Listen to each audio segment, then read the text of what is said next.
Allohning baytida mehmon bo'ldik. Har bir narsani ibtidosi bo'lgan narsani intihosi bo'ladi.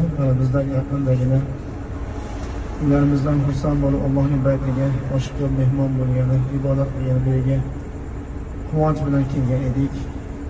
Allohning baytida Madina Munavvarada 3 kun, Makka mukarramada mana 10 kun mehmon bo'ldik. Qo'limizdan kelgancha Alloh xohlagach ibodat qildik.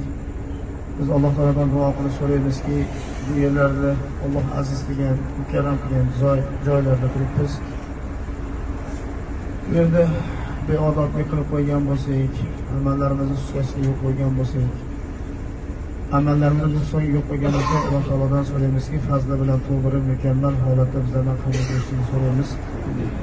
Endi albatta bizlarga shu kungacha xizmat qilgan mana bu yotoqxonani xodimlari, bu tashkilotimizni Traver, ya'ni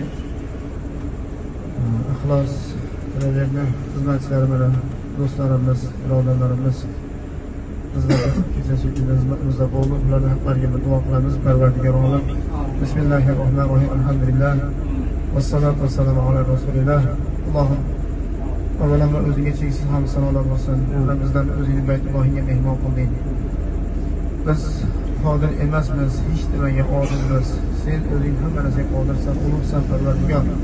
Bizlar nuqsonlar bilan, xatolar bilan qilgan ibodatlarimizni fazli bilan to'g'irib, mukammal bo'lsa qabul qilgin. Biz bandalik bilan qilgan ibodatlarni ilohliging bilan qabul qilgin, Parvardigor. Bizlarga beminnat chiroyli xizmatda turgan barcha mutasaddi tashkilot a'zolari hammalarini va bizlarni bu yerga kelishimga sabab bo'lgan mana bu Ulug'bek akamiz va mana Yodgorbek akamiz, ularning yanında xizmat qilgan barcha do'st birodarlar hammalaridan Alloh o'ziga rozi bo'lgan. Bu xalqimizni Allohning baytiga chaqirtirib mehmon bo'lishligiga shundan bayt sabab bo'lib turib, Parvardigor ularning qilayotgan xizmatlarini o'zing bardavom qilgin.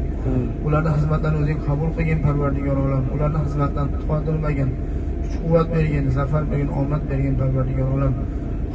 Qalbida o'ylab yurgan maqsadlarni o'zing shar'iylarini o'zing hosil qilgin. Allohumma solli va sallim va barik alayhi. Bizlarni ham hozir siz qilayotgan safarlarimizni xayrli safarlardan qilgin. Yo'llarimizni ochiq qilgin, Parvardigor. Xonadonimizga, uylarimizga, farzandlarimizga, oilamiz ahlariga salomat yetib borishimizga Alloh o'zing buyuradi. Allohumma solli va sallim va barik alayhi.